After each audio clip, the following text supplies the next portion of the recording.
నీ యవ్వన కాలపు భార్యందు సంతోషింపుము. ఆమె అతి ప్రేమైన లేడీ, అందమైన దుత్తి అంట. భార్య ఏమన్నాడు? అతి ప్రేమైన లేడీ, అందమైన దుత్తి.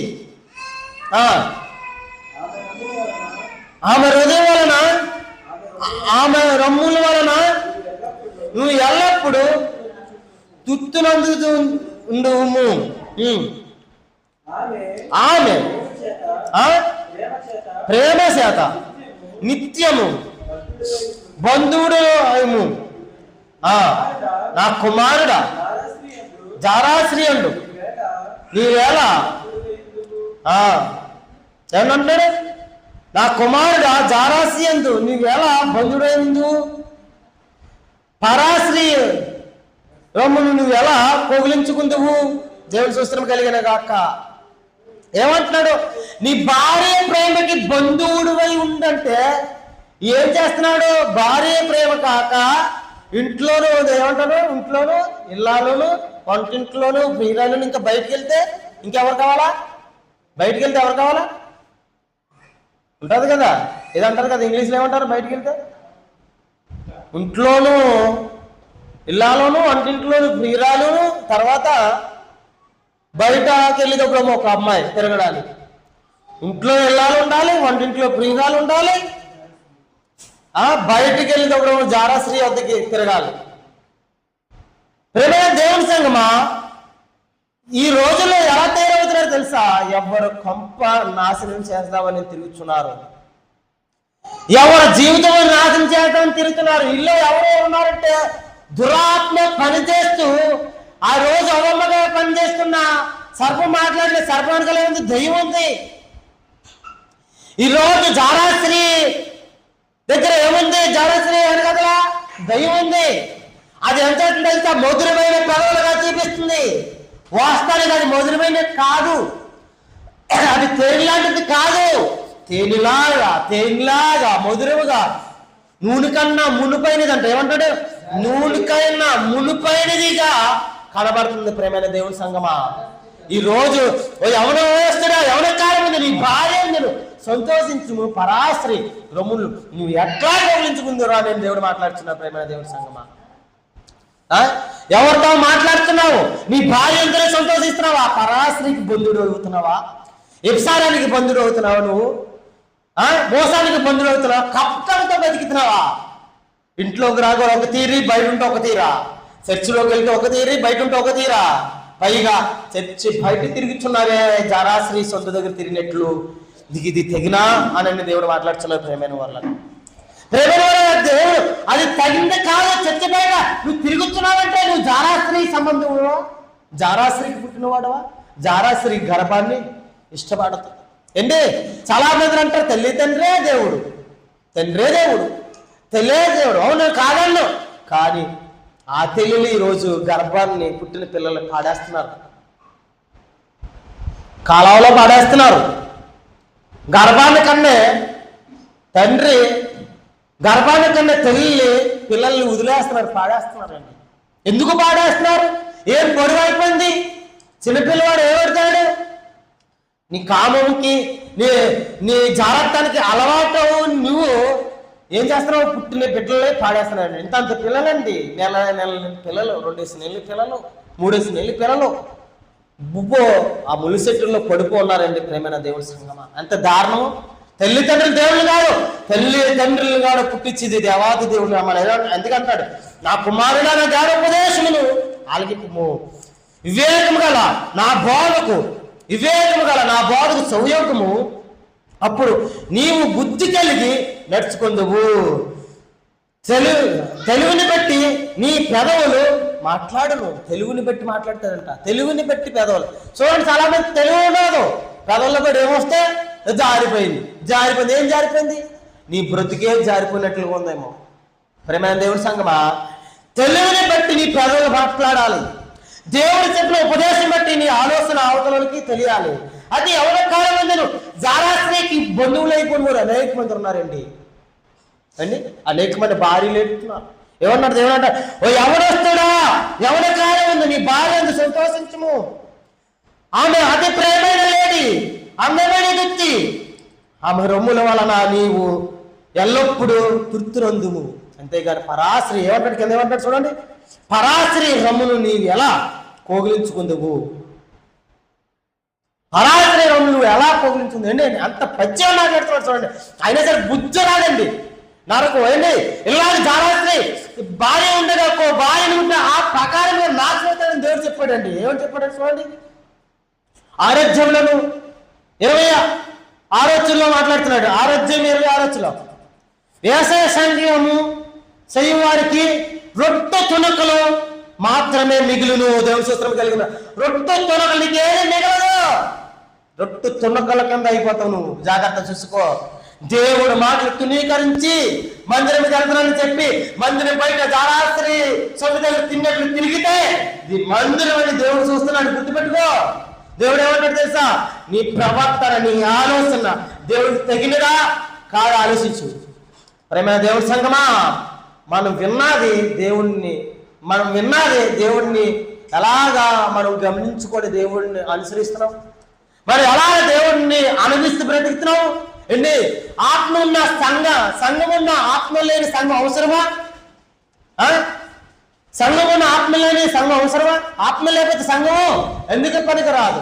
ఎంత ప్రార్థన చేసినా పరిశుద్ధాత్ముడు నీ ప్రార్థన ఆలకించబోతే ఎందుకు పనిరాదు, పనిచేయదు. ప్రేమైన దేవుడి సంఘమా, నీ ప్రార్థన ఏమైంది, నీ ఆసక్తి ఏమైంది? దేవుడు అంటాడు, రొట్టె తునకలుగా అయిపోతావు. ఏమంటాడు, ఆ ప్రకారమే ఏమంటాడు చూడండి, ఆ కవిత ఏమంటాడు, తన పొరుగు వాని భార్యను కూడువాడు ఆ ప్రకారమే. చూడాలా, వాక్యం చదువుతున్నారా? చదువు లేదా?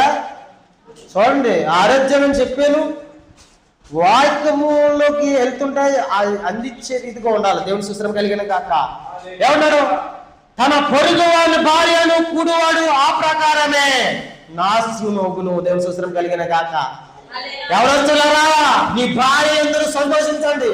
పరాశ్రీ రొమ్ములు పోగులించుకోవడానికి కాదు, నీ భార్య అతి ప్రేమైన లేదంటాడు దేవుడు. ఎవరిని నువ్వు చూస్తున్నావు? దేవుని నన్ను పరాశ్రీ వంక చూడాలనిపిస్తుందా? నీ భార్య నీకు అందంగా అనట్లేదా? జారాశ్రీ కథవులు అంటాడు, జారాశ్రీ కథవుల తేను కాడును, అది నీకు తీగా ఉండొచ్చు కానీ నిన్ను నాశనానికి నడిపించిన మార్గములో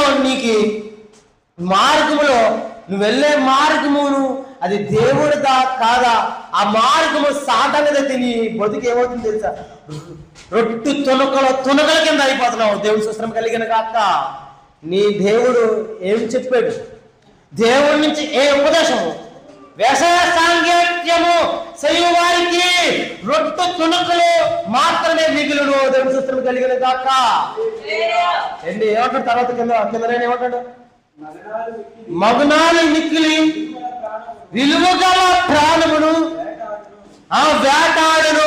ఏంటి అంత దారుణండి, విలువగల ప్రాణాన్ని వ్యవసాయానికి నువ్వు బాణి చేస్తే, జాగ్రత్తానికి బాణి చేస్తే నీ బ్రతుకు ఎందుకు పనికిరాదు అండి. ఆ ప్రకారమే నాశనం అవుతారు. చూడండి చాలా మంది అండి, మాకు ఇంట్లో భార్య ఉందండి, పక్కన ఆ ప్రకారమే నువ్వు చేస్తే తప్పు కాదా, భార్య చేస్తే ఎక్కుసారిమా, నువ్వు చేస్తే నువ్వు తాగితే తప్పు కాదు, భార్య తాగితే తప్ప. ఎక్కడ న్యాయం అండి. ప్రేమైన దేవుడి సంగమా, అక్కరము లోకములో వృద్ధిలవుతుంది, అక్కరం వృద్ధిలవుతుంది కానీ ఒక్క రోజు వస్తుంది, ఆ రోజు ప్రేమైన దేవుడి సంగమా ఏమంటాడు తెలుసా, రొట్టు తునకల కింద అయిపోతారంట. ప్రేమైన వారు ఆ ప్రకారమైన నాశనం అయిపోతారు. ప్రేమైన వారు మనం ఏదనుకుంటాం, ఒకరు అంటాడు, నేను పలానా సొంతకాలు జాగ్రత్త సొంతకాలు నేను తిరిగాను రా, నాతో పాటు రాను అంటాడు. ఆడితో నువ్వు సవాసం చేస్తే నీ జీవితం రొట్టు తునకల కింద మారిపోతుంది. ప్రేమైన దేవుడి సంగమా, ఎవరులారా మీతో చెప్తున్నాను, మీరు వ్యవసాయ సంఘం చేసేవారితో సవాసం చేస్తే ఏముందో తెలుసా, ఆ ప్రకారం నీవు రొట్టు తునకల కింద మారిపోతావు. ప్రేమైన వాళ్ళు అండి, పరాయి ఒక భార్యని కూడితే వదులుతాడా దేవుడు? ఆ ప్రకారం కొట్టుకుపోతుంటావు. గాలి చెదరగొట్టు పొట్టు వలన నువ్వెందుకు కనిపించవు నీ జీవితము? ఏమంటారు తెలుసా ఆ రోజు? చూడండి, అయ్యో ఉపదేశమును నేను ఎట్లు త్రోసివేసి తిని, నా హృదయము గద్దింపు నెట్లు తునీకరించాను, నా బాధకులకు మాట నేను వినకపోతే అయ్యో నేను కుంగిపోతున్నాడు. ప్రేమైన వారారా, ఈరోజు నీ జీవితము అలాగే ఆలోచిస్తున్నావా? కొంగిపోతున్నావా? ఇప్పుడే నువ్వు అటువంటి జాగ్రత్తలో తిరిగితే దాని ఇప్పుడే దేవుడు ఏమన్నా తెలుసా? విడిచిపెట్టు. ఇప్పుడు అటువంటి జాగ్రత్తలో తిరిగితే విడిచిపెట్టు.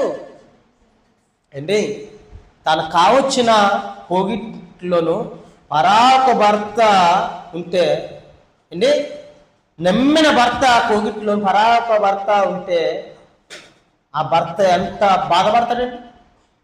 అది అంత దారుణమైనది అండి. నువ్వు ఒకడు కోగిట్లు ఇచ్చి ఏమంటాడంటే అన్నగారిది కానీ ప్రేమైన దేవుడి సంగమా, ఒకడు ఎంగిల్ చేసిన అన్నము ఒకడు తినడం ముచ్చుమా అంటారు. ఎంగిల్ చేసిన ఆకు నాకినట్లుగా ఉంటుంది. ప్రేమైన దేవుడి సంగమా, దేవుడు ఏది చెప్పాడు? దేవుడు ఏం చేసి నా ఉపదేశం, నా కుమారుడా నా ఉపదేశమును ఆలకించు, నా కుమారుడే నా ఉపదేశమును ఆలకించు, నా బాలుడు సౌయకు వివేకము కలిగి మాట్లాడుతావు, జ్ఞానమును బట్టి నీ పెదవులు పలికిను. ఏంటంట జ్ఞానం? అదే జ్ఞానము. దేవుడు జ్ఞానముని బట్టి అంట మన పెదవులను మాట్లాడుతుంట. నువ్వు ఎలా మాట్లాడుతున్నావు? అసలు నీ మాట దేవుడు తగిలిందేనా? అసలు నీ మాట దేవుడికి అనుకూలమైందేనా? అసలు నువ్వు ఏం మాట్లాడుతున్నావు ఒక్కసారి గమనిస్తే అది కరెక్టా రైటా రాంగ్ ఆలోచించాలి. యేసుప్రభు అన్నాడు, ఒక మాట మాట్లాడడం ముందలా చాలా ఆలోచించాలంట, చాలా ఆలోచించాలంట. యేసుప్రభు ఇంకో మాట అన్నాడు. ఏమన్నాడు తెలుసా? ఇంకో ఒక స్త్రీని మోసుగుతో చూస్తే ఎపిసారం అన్నాడు. అల్లాడితే ఎపిసారం చేస్తే ఎంత దారుణమైంది ఆలోచించండి అండి. అల్లాడితే ఎపిసారం చేస్తే ఎంత దారుణమైందండి ఆలోచించండి. ప్రేమ దేవుడి సంగమా, మన విధానాలు, మన ఆలోచనలు ఏంటి మనం దీవింపబడటం కారణం ఏంటి తెలుసా? జారాశ్రీ. నువ్వు ఎలా ఆమె రొమ్ముని కోపించుకుంటావు? నువ్వు ఎలా ఆమెను కోపించుకుంటావు? యవనస్తుని యవనకాలం నీ భార్యను సంతోషించమన్నాడు కదా. ఏ లోకములో జారత్వం చూస్తుందా? ఎవరన్నా చూడండి అక్కడ కిందకి అలాగా. ఎవరన్నా చూడండి 24వ వచనం నుంచి 24వ వచనం. సెడిశ్రీ యొద్దకు పోకుండాను పరాశ్రీ పరాశ్రీ పలుకు చికపు మాటలకు ఏమంటారు లోపడకుండాను అవి నిన్ను కాపాడిన. ఏది కాపాడితే దేవుడి మాట ఉపదేశమును ఆయన మాటకు సౌయోగపడ సెడిశ్రీ అంట. ఏం పేరండి? దారుణండి ప్రేమైన వాళ్ళ. ఈరోజు యవన స్త్రీలకి చెప్తున్నాడు దేవుడు, యవన స్త్రీలకి చెప్తున్నాడు, సెడిశ్రీ వద్దతో సహవాసం చేస్తున్నావా? నువ్వు సంఘుల విశ్వాసం ఉండి దేవుని నమ్మి తల్లాతే ప్రార్థన చేసుకోలేసి రాత్రి వస్తే ప్రార్థన చేసుకుని పడుకొని ఉదయకాలం ఏకుజామున లేచి ప్రార్థన చేసుకుని పడుకొని నువ్వు ఇలా ఉన్న భయభక్తులు కలిగి పరాశ్రీ సెడిశ్రీ వద్దకు వెళ్తున్నావు. ఆమె సెడిశ్రీ నీకు తెలీదా? తెలుసు అండి. చాలా మంది ఏమంటారు తెలుసా? ఒక ఎవడు అన్నాడంట, ఒరే వీడితో తిరిగితే మనకి బోల్ మంది చేపలు, ఇంకొక వీడితో తిరిగితే బోల్ మంది అమ్మాయిలు మన వెంట పడతారా? ఈ రోజు నీలాంటి నీకులాగా అనుకునేవాడే ఈరోజు దుఃఖపడుతున్నాడు. అయ్యో నా బోధకుల ఉపదేశం, అయ్యో నా బోధకుల ఉపదేశం నేను ఎట్లు తునీకరించాను అండి. ఎంత బాధ అండి అండి. మనం ఈరోజు తెలియదు, బాధ వచ్చాక దాన్ని అన్నగించాక ఏంటి బాధతో లేవనుకోవచ్చు. నీకు ఏ బాధ లేకలా అన్నా నా బాధలు అనిపిస్తే ఎవరైనా సరే ఉండరు భూమి మీద. నేను చాలా మందిని చూశాను, నేను సేవకులు చూశాను, చాలా మంది చూశాను. దెబ్బ మీద దెబ్బ, దెబ్బ మీద దెబ్బ, దెబ్బ మీద దెబ్బ, తెర మీద తెర కొట్టినా సరే ఆ తెర్రని ఎలాగ కట్ చేయాలని ఆత్మ కట్టుకు ముట్టుకుని దాన్ని ఎలాగ కొయ్యాలని నేర్చుకున్నాను. దేవుని సూత్రం కలిగిన గాక, దేవుని సూత్రం కలిగిన గాక. ప్రేమైన దేవుని సంగమా, ప్రేమైన దేవుని సంగమా, ఎవరిని చూస్తున్నాం మనం. ఇంకో చూడండి అక్కడికి ఏమంటాడో తర్వాత దాని చక్కదాని ముందు నీ హృదయంలో ఆశపడొద్దు.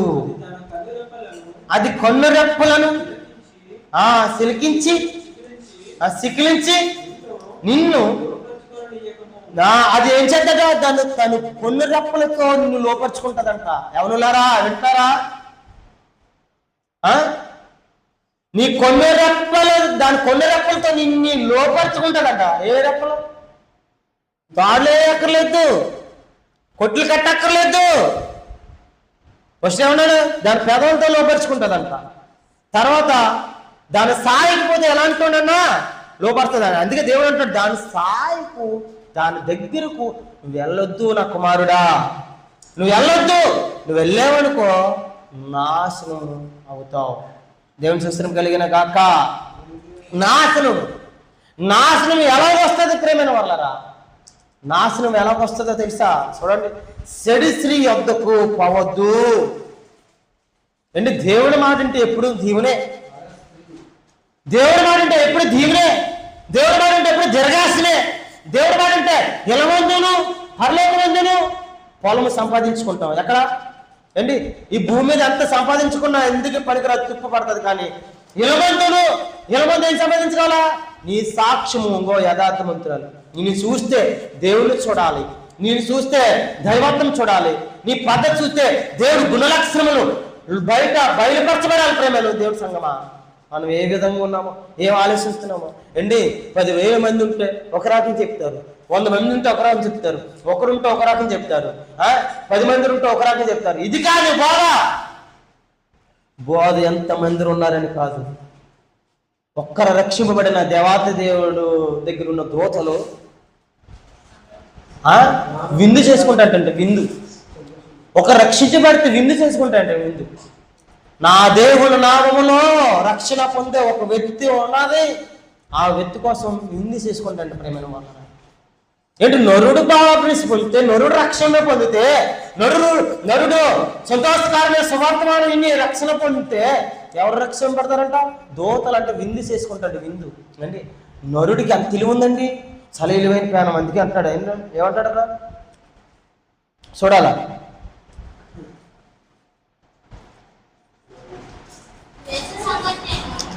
వేషయ సాంగత్యము శైవానికి రొట్టు తునక మాత్రమే మిగిలును. ఇంకేముందండి? ఏం మిగిలితే? నీ బ్రతుకులో జరాశ్రీ సొంత దగ్గర తిరగాలనుకుంటున్నావా అండి? కొందరు ఏం చేస్తారు తెలుసండి, అన్నగట్టకండి చర్చి బయట ఉంటారు, ఊసులాడుతారు. అవతల సేవకుడి ద్వారా దేవుడు మాట్లాడుతున్నాడని తెలియక, తెలుసా అలా ప్రవర్తిస్తారు. తెలియక తెలుసా? అవనొస్తున్నారా? దేవుడు ఈరోజు మిమ్మల్ని అంటాడు, మీరు జారాశ్రీ సొంత దగ్గర తిరిగినట్లు చర్చి ముందల కాడ తిరుగుతున్నారంటే మీరు బయట ఏం మెసేజ్ ఇస్తారు? నీ పాస్టర్ గారు ఏం మాట్లాడారంటే ఏం మెసేజ్ ఇస్తావు? ఏం చెప్తావు? నేను ఈరోజు వాక్యపడ నేను నా పిల్లలను రక్షించుకున్నాను అని చెప్పగలవా? ఏం మెసేజ్ ఇస్తావు? బయట అలా తిరుగుతూ ఊసలాడుతూ సైడ్ డైలాగులు ఇస్తూ ఏ సేవకుడి ద్వారా దేవుడు మాట్లాడుతున్నాడు అని అనుకోవట్లేదా? దేవుడు మాట్లాడు, ఆ సేవకుడే ఆయన సొంత మాటలు మాట్లాడేస్తున్నాడు అనుకుంటున్నావా? పొరపాటు పడుతున్నావు. అలాగా అనుకుంటే రొట్టు తునకల కింద నీ జీవితం అయిపోతుంది. దేవుని సుస్త్రం కలిగిన గాక. దేవుని సుస్త్రం కలిగిన గాక. మన దేవుడి సంగమా, మనం ఉన్న విధానము, మనం చూస్తున్న పద్ధతి, మనం చూస్తున్న దేవుడి మాటలు ఏంటి? చాలా ఇలువైన మాటలు. నీ మాటలే మనకు దొరుకుతాయండి. సంఘం చెదిరిపోతుందని చెప్పడం మానేస్తున్నారండి. సంఘం చెదిరిపోతుందని చెప్పడం మానేస్తున్నారు. ఉన్న సత్యాన్ని చెప్పడం మానేస్తున్నారు. అలాగే పౌలు కాలంలో ఒకటి జరిగింది. ఏమంటే కొరింథోలు సంఘములో తండ్రి భారించుకున్న కుమారుడు ఒకడు ఉన్నాడంట. దుష్టత్వంతో బ్రతికినవాడు, మూర్ఖత్వంతో బ్రతికినవాడు ఒకడు ఉన్నాడంటండి.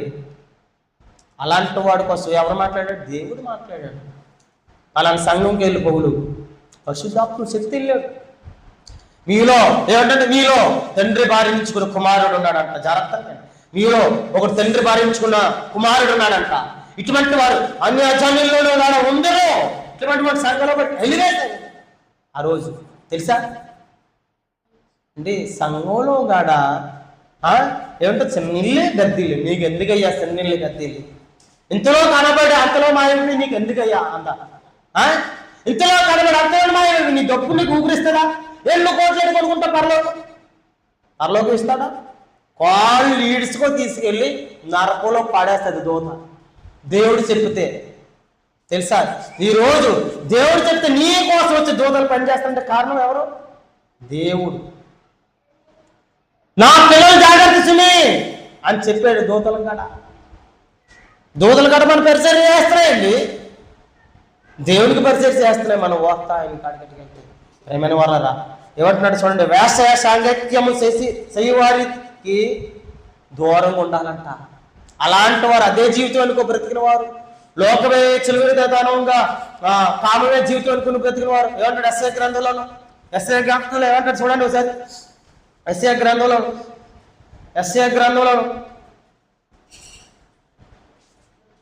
27వ అధ్యాయము 57వ అధ్యాయము ఎస్ఐ గ్రంథం 57వ అధ్యాయము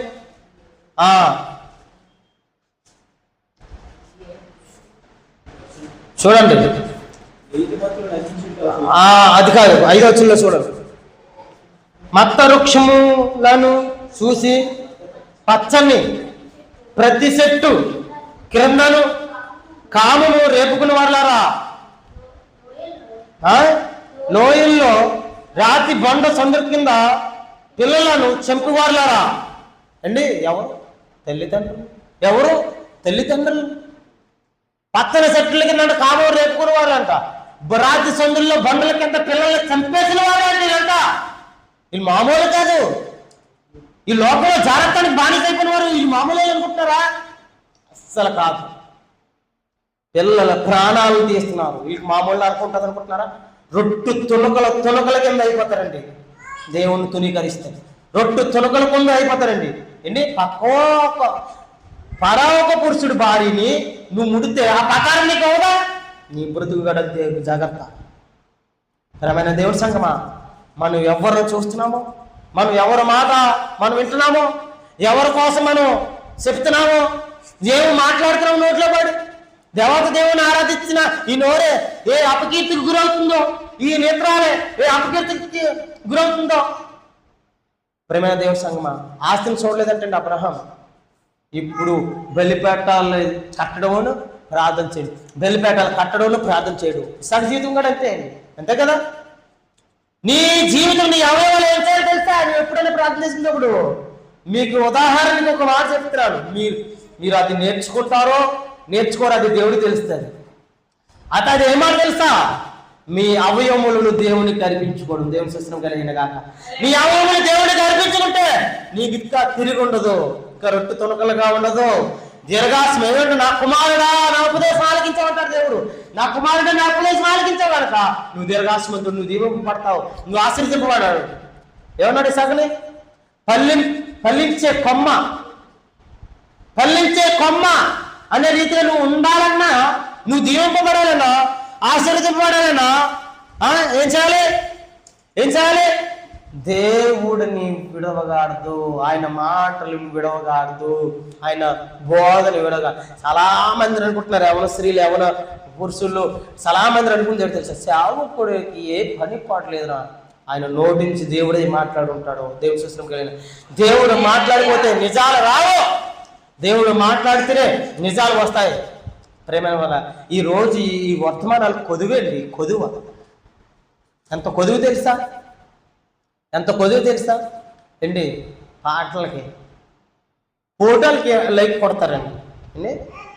ఫోటోలకి లైక్ కొడతారు. వాళ్ళు ఫోటోలు చూస్తే చాలు మన లైకులు వాళ్ళకి వెళ్ళిపోతాయి. ఏంటి? మంచి వర్తమానానికి కొట్టు, మంచి మాటలకి నువ్వు కొట్టు, లైక్ కొట్టినట్టుకుండు. ఎందుకంటే ఆ మంచి మాటకు లైక్ కొట్టేటప్పుడు దేవుడు చూస్తాడు. ఏం చేస్తాడు తెలుసా? ఇది అసలే వర్తం. సేవకుల్లో గొప్పతాను కాదండి, సేవకుని చూసినట్టే సేవకుడు దేవుడు ఎన్నడూ కాలేడు.